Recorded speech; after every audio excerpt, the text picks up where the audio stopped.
we're naturally designed to wake up just around sunrise. That's assuming that you're not artificially stimulated to be awake at night when we're actually supposed to go to be falling asleep and getting tired, a couple of hours, an hour after sunset. But essentially, we're just using light as stimulation to stay awake. The only natural source of blue light is the sun. So the sun sets, and then what do we actually do when the sun sets? We turn on all our lights.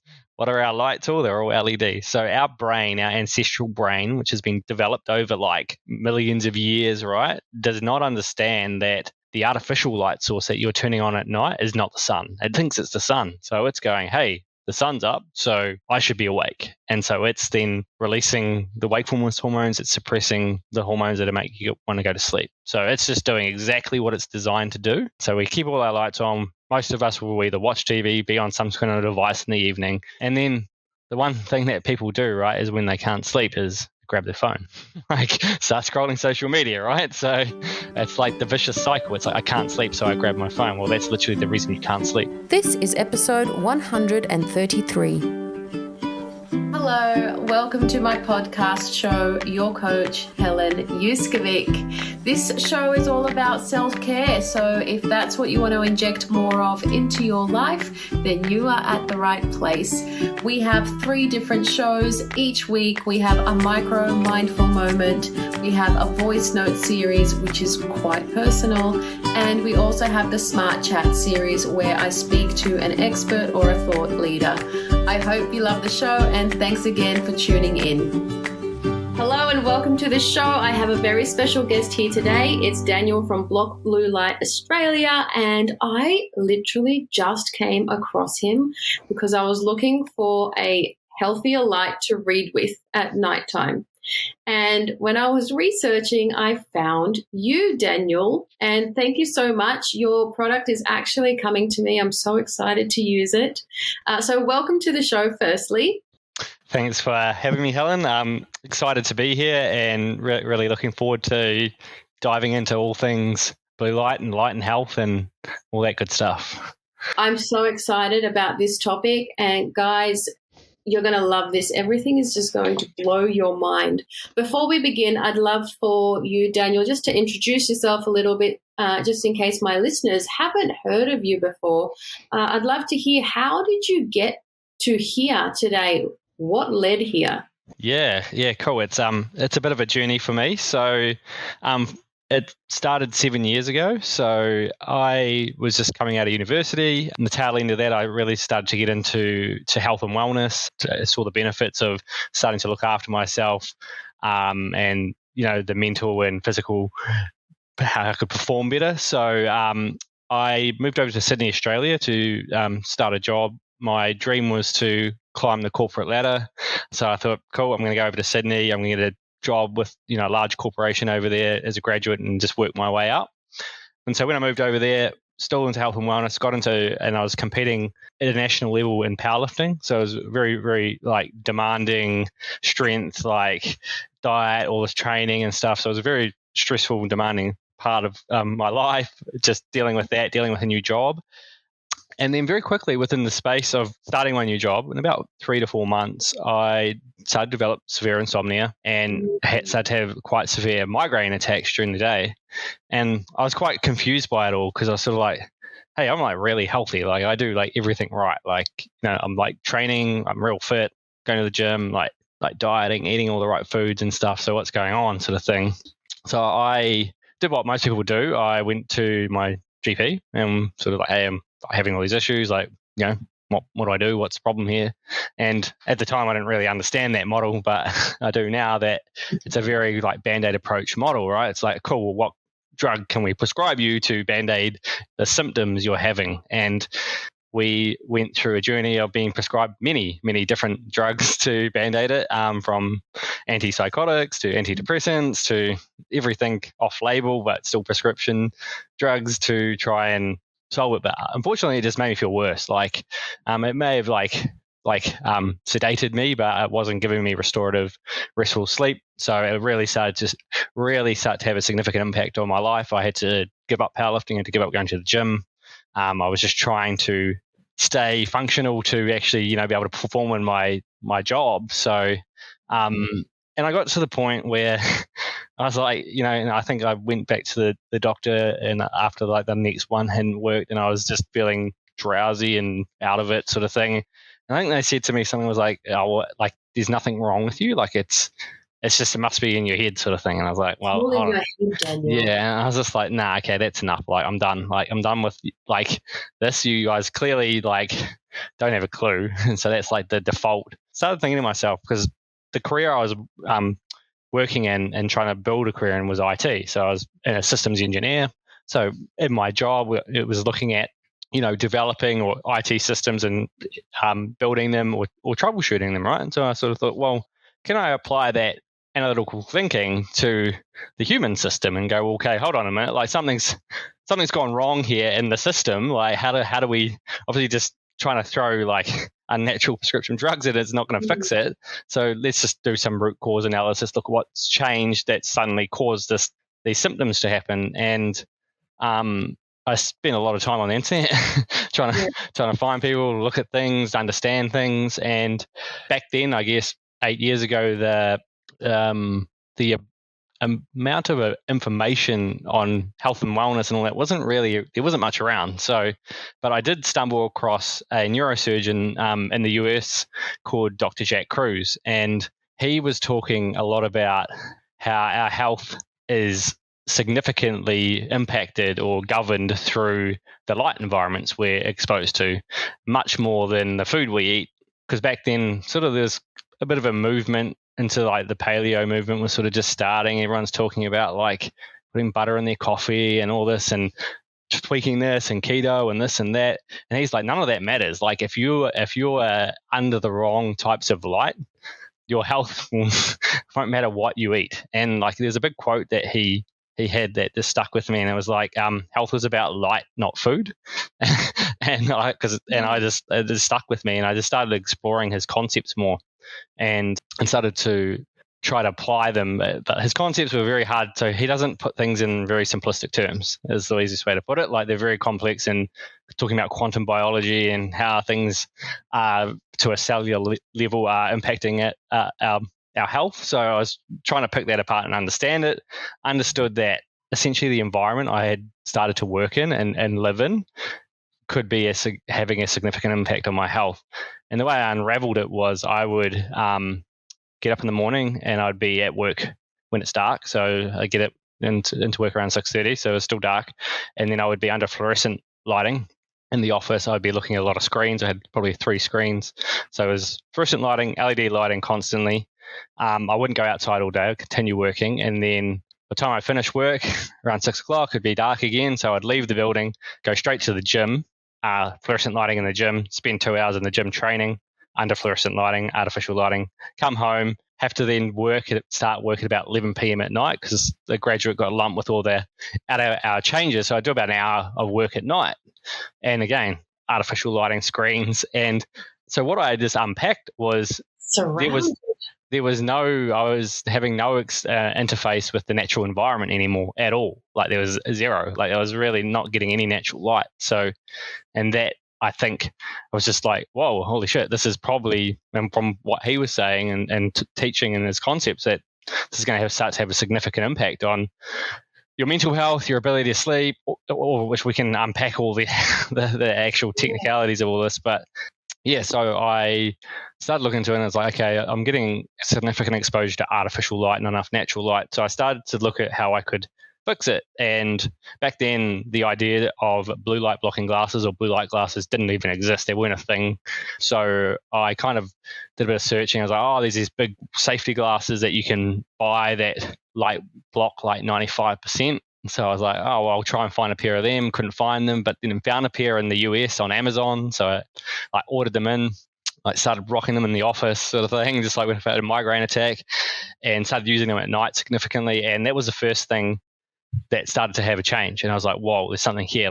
It just led me to even understand how things were working even more. And within the space of probably like 3 or 4 months, I had turned everything around and was like, holy shit, like I can't, like I've just been through this like traumatic experience of traumatizing, like debilitating insomnia and migraines. Like I need to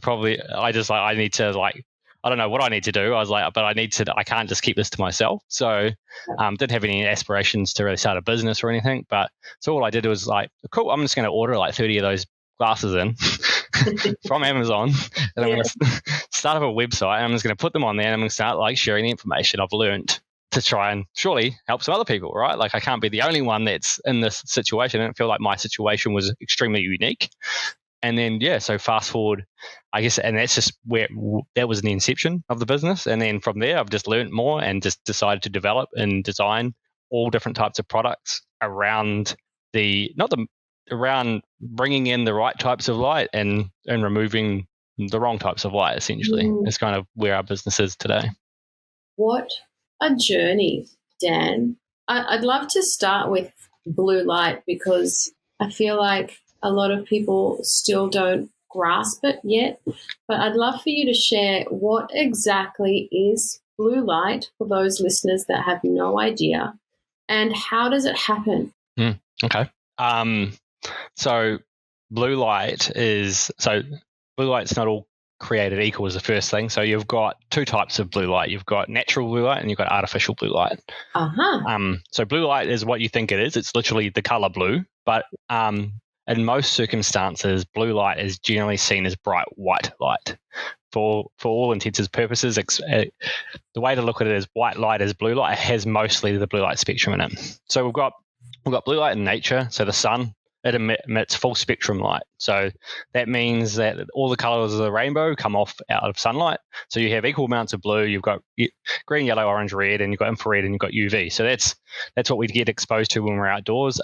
Very, very beneficial for us. So the blue light, particularly the blue light that we get from natural sources, that is responsible for regulating our energy levels and our mood. So the hormone cortisol, which is typically known as the stress hormone, but it is stimulated through blue light.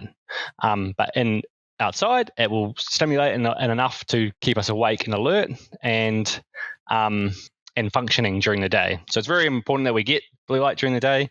Another actual interaction of blue light coming in through the eyes, natural blue light, it will stimulate neurotransmitters, serotonin and dopamine. So serotonin and dopamine is considered a neurotransmitter that will make you feel happy and motivated and functioning well during the day. So again, another very essential reason why we need natural blue light during the day. But then we've got artificial blue light. So that's the predominantly the blue light that we are exposed to, most people in the modern lifestyle. So most of us aren't spending significant portions of the day outside. Most of us are indoors.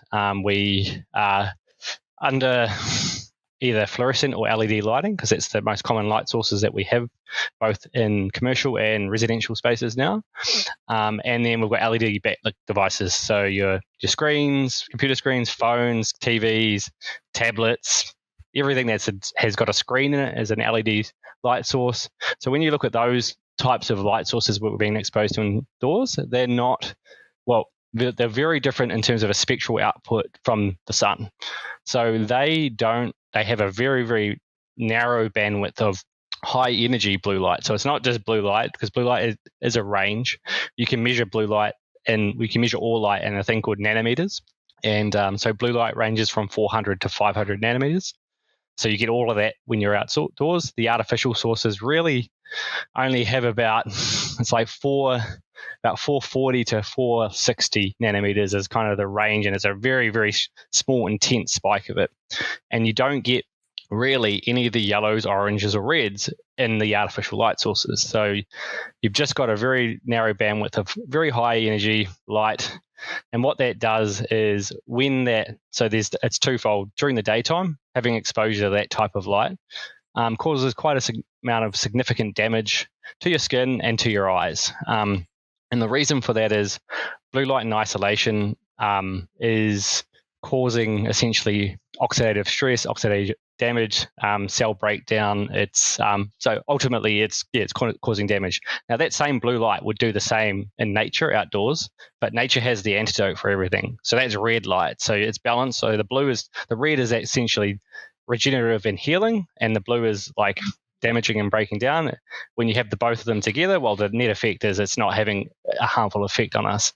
We come indoors, you strip out all the beneficial spectrums and only have those damaging oxidative stress spectrums. Well, then that's when it starts to have detrimental effects to our eyes, to our skin. Most people will see headaches, migraines, eye strains as the symptoms they're getting from overexposure to artificial blue light. To the worst degree is then cataracts, macular degeneration to the eyes, which is overexposure over a long term. Do you know when this all started booming and becoming so big? Because if I think about, say, my grandma, for example, in Greece, in a little village, back then they wouldn't have had that much artificial light because they just go to sleep at night time. So there wouldn't be iPads and all of that sort of stuff. So when did this start becoming such an issue? Well, if we really look at it, the first inception of it becoming an issue was the invention of the light bulb, right? So to a far lesser degree. So we say essentially 100 years ago it did start, but it was very little. It wasn't much of a problem. If we look at the initial light bulb or the first sources of artificial light, it was incandescent lighting. So incandescent lighting is a full spectrum light source, and it's very, very low in blue light. So it has very little impact on us. But to a degree, it would have started to have an impact. Now, because if you look at what was before that, it was fire sources. So it was candles and it was fire. The only spectrums in fire and candles is yellow, orange, and red. There's no blue or green in them. So as soon as we started to introduce artificial sources of blue, that's when it started. But the reality is, for most of that time, it really wasn't having a significant impact on our health. It's only really started to have an impact on our health in the last, I'm going to say really badly, in the last 5 years, maybe 5 to 6 years sort of thing. And that's because the invention of the LED or light emitting diode is where it really starts to become a problem. And essentially now every single artificial light source that's around, whether that's a device or even the light in your fridge or anything really, it's all using the LED light source. And that the way it works for energy efficiency is it just utilizes very, very high amounts of that blue, and it doesn't actually have any of those other spectrums in it. So that's when it's really started to become a problem. And it's on a bell curve upwards of making it significantly worse. And that's because we're now just seeing it starting to infiltrate everywhere. So street lights, car headlights, like they're all being changed out. And they are being changed out in the name of sustainability. So that's where it falls under the umbrella. So you'll see these government policies coming in. For example, Australia won't be far behind, but in the US, they have now implemented a policy by this year. It will be illegal to import and sell and use incandescent light sources, forcing only LED light sources to be used.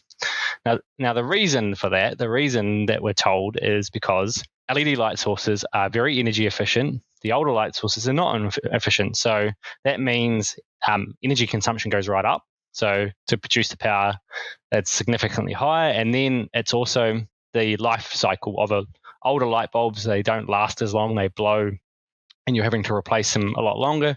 LEDs will last for like 30,000 hours. You get numbers of years out of a single bulb. So much better for the environment. But what they have forgotten about is it's better for the environment, but it's not better for the people that are living on the earth. So you've got a healthier planet, but you've got a sicker population that are inhabiting the planet. And it's not only humans, it's everyone. Everything that's living is affected by that light source. What a conundrum. Yeah. Wow. Daniel, it's time for your first curveball. Are you ready to play? Oh, all right. Daniel, what's something that my listeners don't know about you? I just told a lot about me just then. So. Or something interesting. What is interesting about me? I'm just trying to think of something that's not. You're a power lifter. That was really.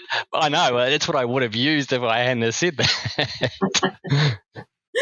All right, I know what to ask you. If you could choose to be one animal, what would it be and why? I would be a bear because it means I can hibernate and sleep a lot. You're so funny. Do you know, I love watching bear YouTube videos where I don't know how I get on this, Daniel, but I start watching like humans getting attacked by these bears on their hikes because I'm a hiker. Like, I love hikes. But here in Australia, we're sort of lucky we don't have bears. But beautiful. Let's continue with the conversation. Are there any benefits to blue light? I was going to say, you sort of answered that, like there's natural blue light and then there's artificial blue light. Is there any benefits? Any benefits to natural blue light or just blue light in general? Blue light in general. Yeah, absolutely. People might be getting depressed listening to this, right? Like, but what do we do now? There's blue light everywhere. Yeah, well, and that's one of the traps, right? Is like, oh, I've heard blue light's bad, so I need to like block it all and I need to get rid of it out of my life. It's going to, and that's not true, right? So like if you start to deploy that mentality is like, I need to get rid of it, it's everywhere, you start to have a lot more issues. So blue light, like I alluded to earlier, regulates our energy systems, it regulates our mood systems. So if you were to just start eliminating it, you would start to feel, eventually, over time, you're going to start to feel rather depressed. And there is literally a condition, it's called SAD or seasonal affective disorder. Mm-hmm. And so typically you see that in winter, right, where people don't go outside enough, but that is a depressive disease that is 100% governed by not getting enough blue light.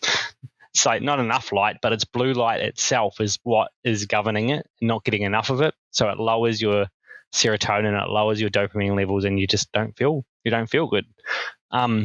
Is it true that we need blue light in the morning? Mm-hmm. Yeah, so to a degree, like I have a big problem with people that use these like artificial light boxes that aren't natural because essentially, so to break it down, you've got in your system, you've got a thing called a circadian rhythm. Yes. And so that's governed in your brain. It's typically known as like your body clock. So your whole biological system is controlled through your circadian rhythm, which is essentially a 24-hour cycle. So there's a whole bunch of different biological processes and hormones that are suppressed and released based on this 24-hour cycle. Mm. The biggest thing that controls that is light or lack of light. So one of the biggest things you need to do in the morning is get that light into your eyes so the circadian rhythm knows it's the morning. And so, because it's an anchor point, right, it's constantly taking in different signals to understand what time of the day it is so that it understands what biological functions in the body need to happen. Mm. So in the morning, typically people feel quite tired and drowsy. That's because your melatonin levels or the sleep hormone is still quite high in the body. Getting exposure to natural light and blue light in particular will raise your cortisol levels, which is your wakefulness hormone, and it will clear out the melatonin. So that's and doing that consistently every day will help to set that. And it's essentially setting you up to have a better sleep at night, because if you anchor that point in the day, it knows that, well, in approximately 12 hours time, 13 hours, I'm going to be ready to start winding that down and going to sleep.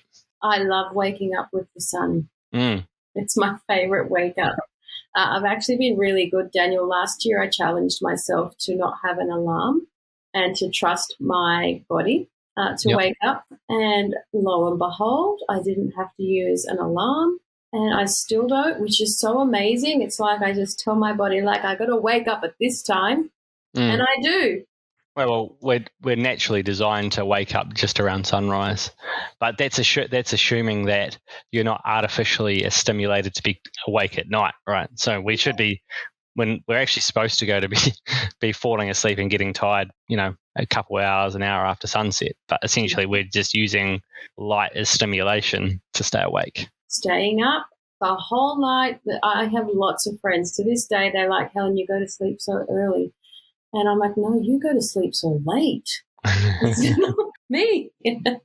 Hey, Daniel, how is blue light destructive to us? What is it doing? Yeah, so I alluded to earlier around the issues around exposure to it during the day, our eye health, our skin, the impact it's having in terms of overexposure.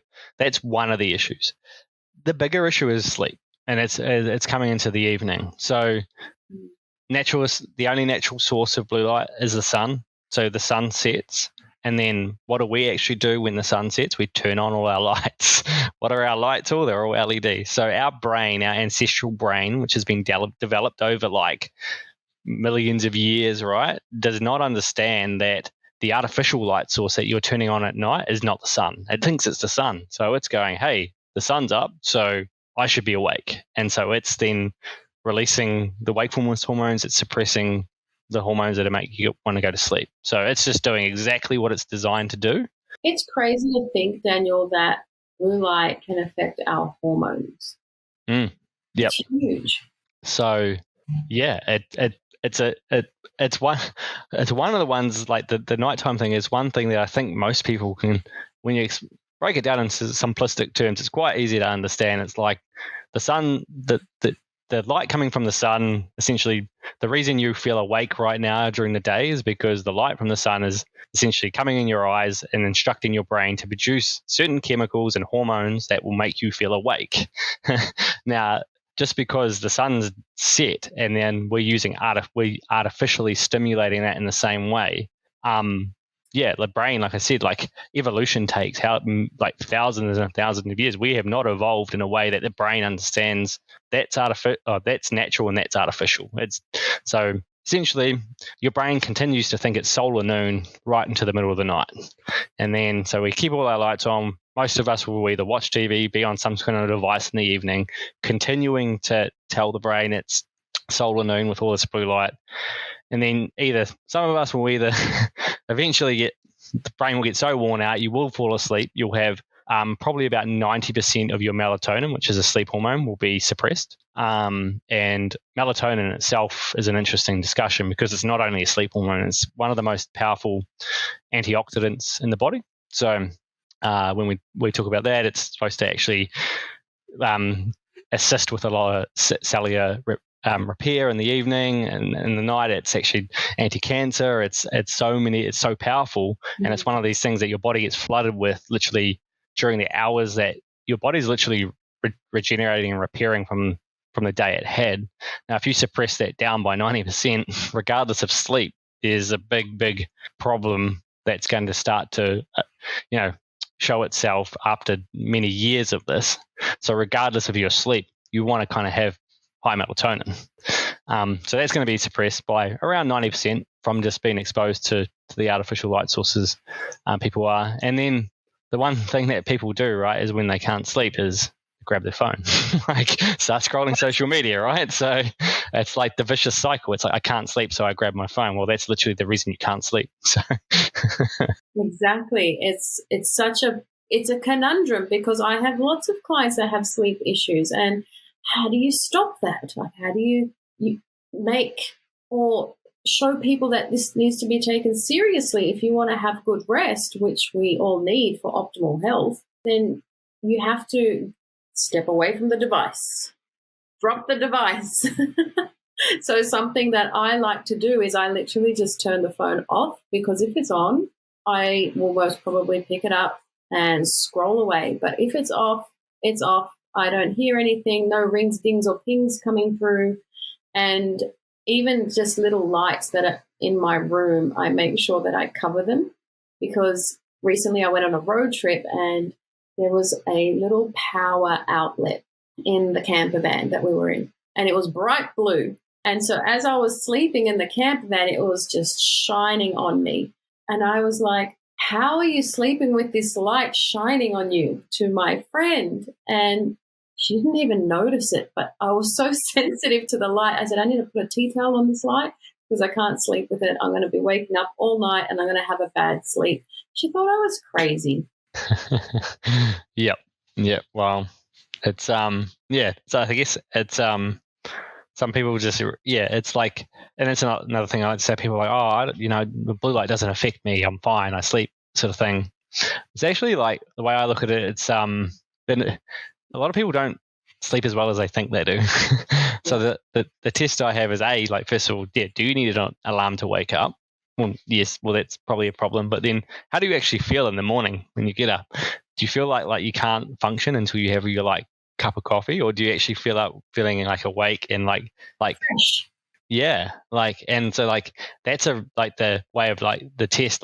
did you actually have restorative sleep? Like, you may have been unconscious for like 8 hours and you don't remember, but you probably actually woke up like 20 times during the night. So that's like another thing, is like having suboptimal melatonin doesn't necessarily mean you consciously remember that you are having a very disrupted sleep. But yeah, do you feel like you had a great sleep, or do you feel, but we've normalized the age of like surviving off caffeine, and like, not, you should feel tired and you should need an alarm to wake up, right? So, but then that's like a lot of people that we talk to, right? And then they actually start to implement these ideas, right? And they're like, oh, holy shit, like I didn't actually realize like how shit I used to feel in the morning in comparison. Yeah. My sleep has improved so much from the day I started turning my phone off, removing all lights, not using my alarm. I feel so ready to go every single morning. It annoys people sometimes because I'm so energetic in the morning when everyone's still trying to wake up. But it's the best feeling, Dan, to have a good rest. Absolutely. Dan, it's time for your second curveball. Are you ready to play? All right. Yeah, sure. I love self-care, Dan. It's one of my favorite things to do.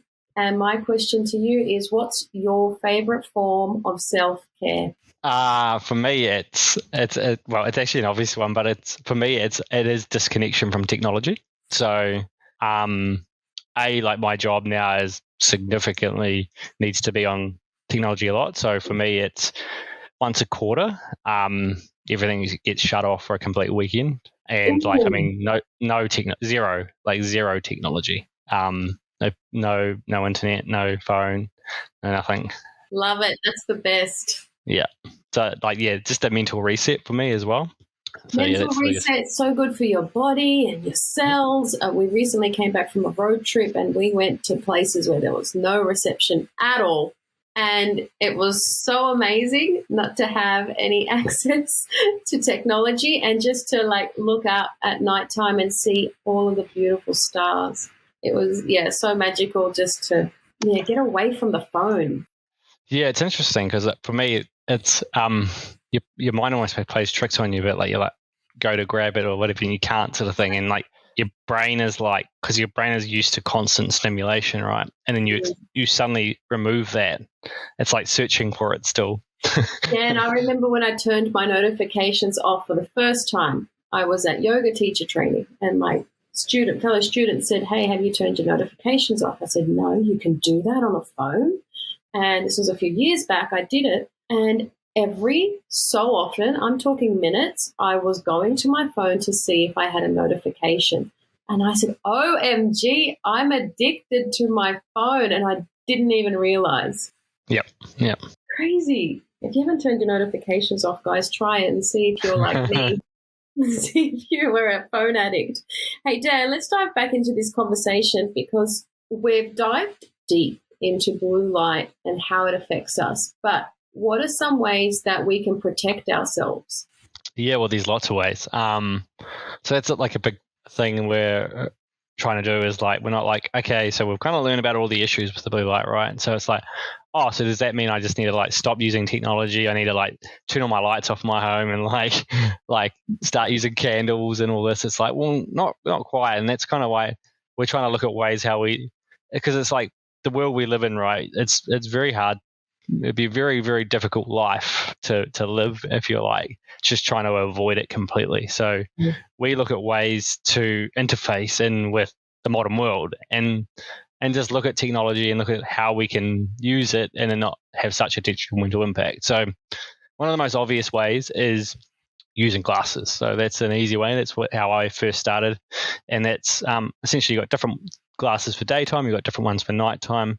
So during the daytime, that's when it's really hard to control as much, because most of us will work in a work environment where we don't have much control over the light source or anything really. So that's where glasses come in handy a lot, because you can utilize them to help mitigate the effects as much. So during the daytime, you're looking for a pair of blue light glasses, not just any though. That's a big issue we've got. So there's a lot of options on the market now. Yeah, so it's very confusing. It is very confusing. So when we started 7 years ago, and it didn't really exist, it wasn't a thing. But when something becomes a little bit more popular, you see a lot of other people enter the market with like cheaper alternatives, and they're not really that good. So like you could literally, buy a pair for probably like $5 or $10 and mass produced in China that probably don't really do much. Well, actually, they don't do much because we've tested them. So there's ways to test it. So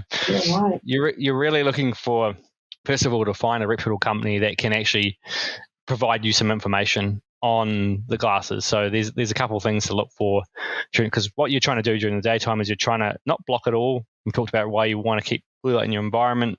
It's to reduce it down to more natural level. So you need something that's going to filter blue light by around 50%, but it's a bit more in the detail around where it filters it. So you need it to filter blue light. When I talked about that, particularly that narrow bandwidth, and the spike of blue light, it's around 455 nanometers.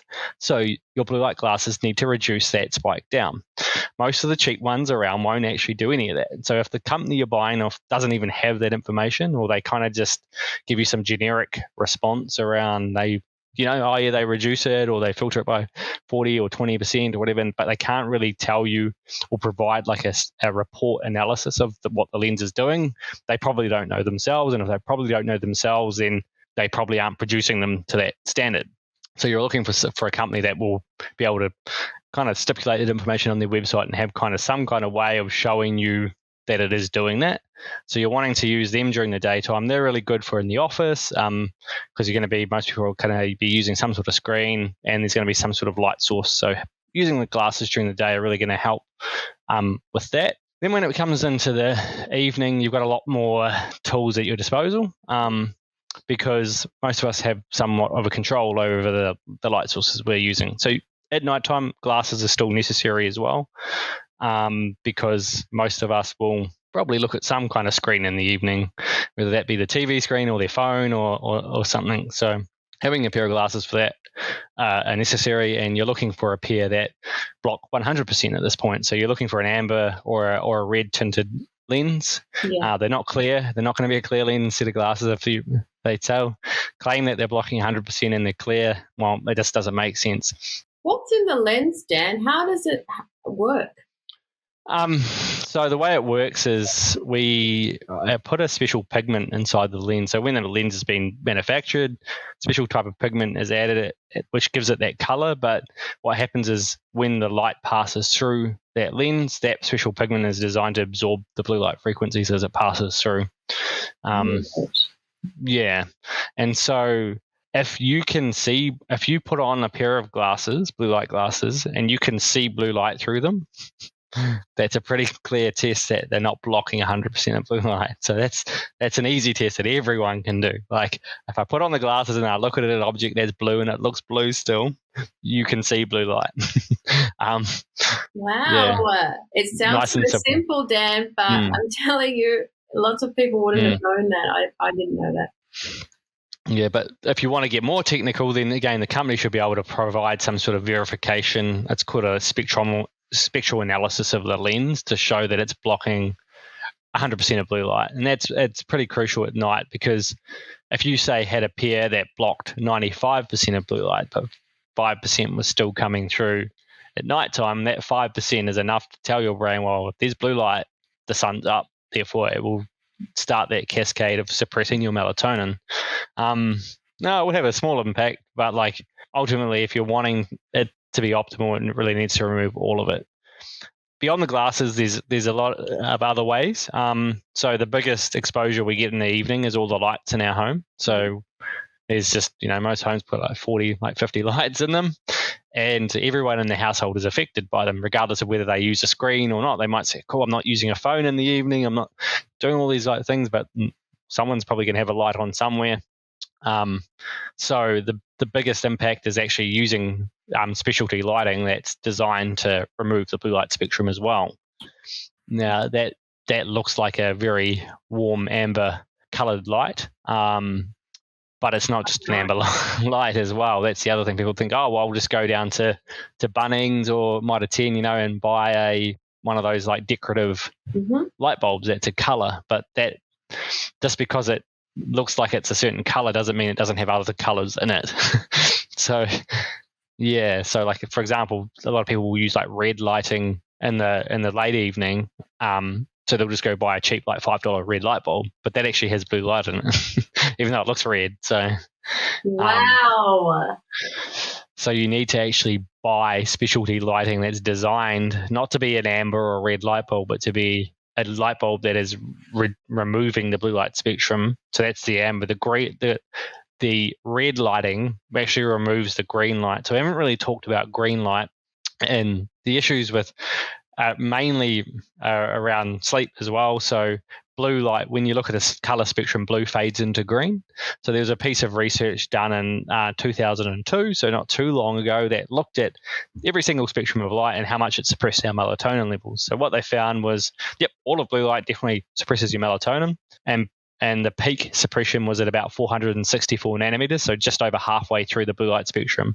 But it was a big bell curve. So the peak was at 464, and then it curved all the way down until it was not having any suppression on melatonin. But at the point where it wasn't having an effect was about 3/4 of the way into the green light spectrum. So, so that makes it quite critical that you block 3/4 of the green light spectrum at night to be the most optimal. Now, if you just blocked all the blue light, it's going to have a significant impact because you're blocking out the spectrums that are having the most impact. But if you're like one of the people that are really looking to dial in and optimize their sleep and do everything like that aligns with science, well, then you block all the green. So that's where we have glasses that do that. It's a redder lens versus the just blocking the blue is a lighter amber. So it's the same with the lighting. You can do lighting that just blocks blue light. That's an amber color. It's probably more usable, more practical to use in the home. Or you can go to blocking the blue and the green, which creates a red light. Probably not so practical in the room, in the main areas of your house. For example, trying to cook probably dinner under red light would be a little bit difficult, but very good for like the bedrooms and stuff like that, having the red lighting, right? So you can kind of use both of them, but again, it comes down to not actually just that color, because the bulbs themselves. So it's about finding ones that are actually designed to remove those spectrums. So lucky that we found you, Dan. You have just opened my mind so much. I would love to ask you, how did you change your lifestyle when you realized this? Like, what things have you or did you start doing differently? So the biggest one for me, which is free, doesn't cost anything, it was getting outside first thing in the morning and getting the morning light. Like that is one of the things that will have the biggest impact, and it doesn't cost anything. Yeah. So that was the first thing, was that, and then beyond that, it's really looking to. The way I like to say is like trying to align with the light cycles of nature as much as possible. So getting, like again, I had to work as well, but just trying to get outside as much as possible during the day, getting regular breaks outside, and then just trying to align in the evening. So in the evening we shouldn't have so much light. So using other light sources, bringing it down to like the reds, oranges, amber to simulate what we would have like fire, and just those are the biggest things. And it's doing both together. It's like if you just do one thing, like if I was like, cool, I'm just going to do everything the same, but I'm going to put on these glasses at night and I'm going to change all the lights down, it will have an effect, but it won't be as good as if then you got all the natural light during the day. You did got your morning light and regular light during the day, because that actually sets you up as well for the evening sort of thing. So when you do both together, that's when you actually start to see like really, really big changes. Did you find it hard to change your lifestyle? No, not for me, because I was probably in a place of like desperation. Yeah. And then I saw how significantly things did change so quickly. I was like, wow, this is so powerful. Like, yeah, I'd love to just ask about that. So what did you start noticing first, if you can remember? It was sleep for me first. That was the biggest thing that started to change. So because what would happen for me is I'd go to bed and then wake up at like 2 a.m, like wide awake. And then, just within the space of a week, like that started to just, resolve itself. And then it was just during the day, right? It's like I'd always like working in the office. So you have this feeling like at the end of the day, I was like, man, I feel like drained, like zapped, like out of energy. The eyes are like sore and like stinging, and like you just like energy levels are really low. And most of the time I was like, oh, well, that's just because you've just had a hard day, right? You've been working, it's mentally hard. But like, then just seeing the change in that, I'm like, oh, actually, no, that was nothing to do with that. It's like literally just being under this type of lighting for like 9 hours is just like, that's causing that. And then being able to like, use different tools and techniques to mitigate that, and understanding like, whoa, actually I feel so much, I have a lot more energy. I'm not completely like drained at the end of the day. Thank you for sharing that. I just wanted to get a little overview of how your life changed, because I feel like lots of people will resonate with what you're saying. Dan, I really appreciate your time today. But before we wrap it up, I'd love to know if there's anything that we didn't cover, or if there's anything else that you would like to share. I think we've covered a lot of it, but like we have a lot of resources in terms of like blog articles and information about this, because we really like to dive into a lot of research on it and then break down the research into like more digestible format so people can really understand it more. So like I'm a big fan of just directing people to there. We've got probably about 80 or 90 articles now on different topics, all kind of around this area. So if anyone's wanting to take a bit more of a deeper dive, there's plenty of information there. Yeah, thank you. I'll put your links in the show notes for sure, so that people can go dive deep and read with their blue light blocking glasses on their phone, on your blogs and all of that sort of stuff. Thank you so much, Dan. Is there anything else that you'd like to leave with? I think we've set up a code for your listeners as well. So like we've got the code Helen set up, so that will give everyone a discount if they want to jump over there and want to invest on something, that will give them a bit of money off. But also, like, if you get a bit like overwhelmed on our website, don't know what they want, just reach out to us. We're always contactable on email and chat and stuff, and we're always keen to hear people's situations and try and direct them in the best way to help them. Thank you so much, and you really do care. I have been emailing back and forth as well, and thank you so much. It's amazing support that you offer everyone. Thank you so much for what you do for us all, because, without you, a lot of us wouldn't have the information that we need. So you're doing really big things in the world. Congratulations, Dan. And hopefully we'll bring you back for another episode on melatonin. Have a great day. Thank you times infinity for spending time with me. It really means a lot. Putting yourself first will really help escalate your goals, your dreams, and I love being on the journey with you. So make sure you come and tell me on my Instagram at Whole Health, which is HOL_health, and comment below this podcast photo to share your thoughts on my show today. And if you enjoyed it, please leave me a 5-star review on iTunes or Spotify so that I can keep bringing amazing value to you. I'm sending you truckloads of love, power, and joy. Bye for now.